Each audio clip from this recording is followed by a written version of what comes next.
Bonjour et bienvenue dans un nouveau tutoriel École Directe. Aujourd'hui, je vous explique comment est utilisé l'espace de travail pour les parents, mais surtout pour les élèves. Alors, donc, l'espace de travail, lorsqu'on est dans le compte élève, on y accède toujours par ce fameux onglet sur le côté dans espace de travail. Jusque-là, tout va bien. Donc, ici, plusieurs espaces de travail pourront être affichés. Là, ici, par exemple, 6e F, espace de travail de la classe. Il me semble que vos enfants, par contre, ne peuvent pas ajouter d'espace de travail. Par contre, rien ne les empêche de demander à un enseignant de créer un espace de travail pour 2 ou 3 élèves de manière à travailler ensemble. Donc, l'espace de travail se présente ainsi. Donc, vous avez un espace accueil, un espace agenda, un espace discussion. On peut lancer des discussions. Donc, par exemple, je peux nom du sujet travail de français.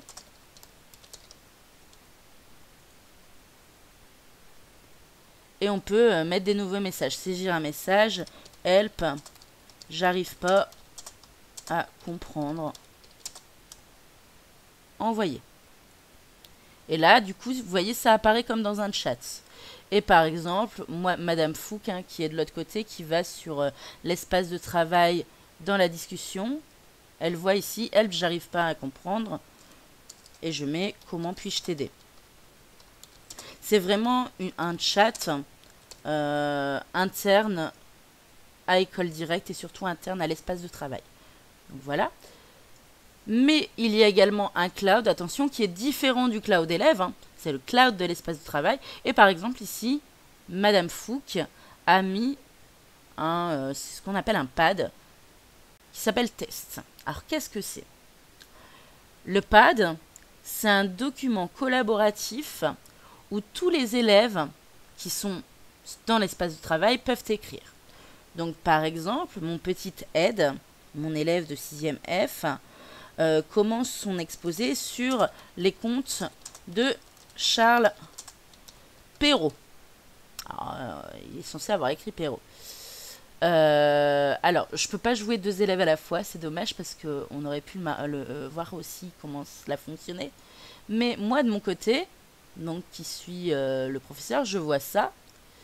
Et quand je vois Perrault écrit comme ça, mis à part le fait que j'ai les yeux qui saignent, je peux leur mentionner la faute de cette façon-là. Et lui, de son côté, alors...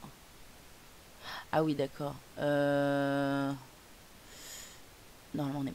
Donc lui, de son côté, voit apparaître cela comme ça. Donc, tout ce qui est ajouté, donc on est évidemment sur différents ordinateurs lorsqu'on fait ça, tout ce qui est ajouté l'est en direct de n'importe quel poste en fait. C'est-à-dire que si Jérôme, Mélanie et Cédric sont sur leurs 3 postes, ils voient en direct s'afficher ce que les uns et les autres écrivent et ils voient aussi les commentaires et les apports du professeur qui a ouvert le pad. Il y a aussi ce qu'on appelle un espace clavardage, c'est un chat, allez, on écrit la dictée, Ed qui est très motivé. Et alors, je peux pas, c'est dommage parce qu'il considère qu'on est sur le même ordinateur, donc je ne peux pas. Mais moi, de mon côté, je vois bien le chat qui s'ouvre et la discussion se dérouler. Cela signifie que vos enfants peuvent très bien se dire, un mercredi, un soir ou que sais-je, on se pose, on crée un pad et on travaille ensemble comme ça.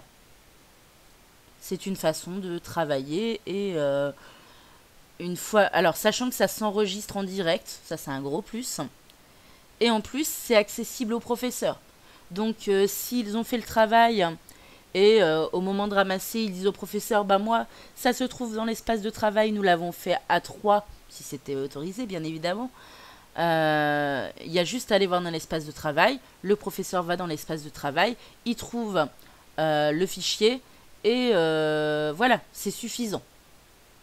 Donc j'espère que cela vous aura aidé à y voir plus clair sur l'espace de travail. Comme sur les autres vidéos, vous pouvez ajouter des petites questions en commentaire, j'y répondrai. Et je vous souhaite donc une agréable journée et je vous dis à bientôt.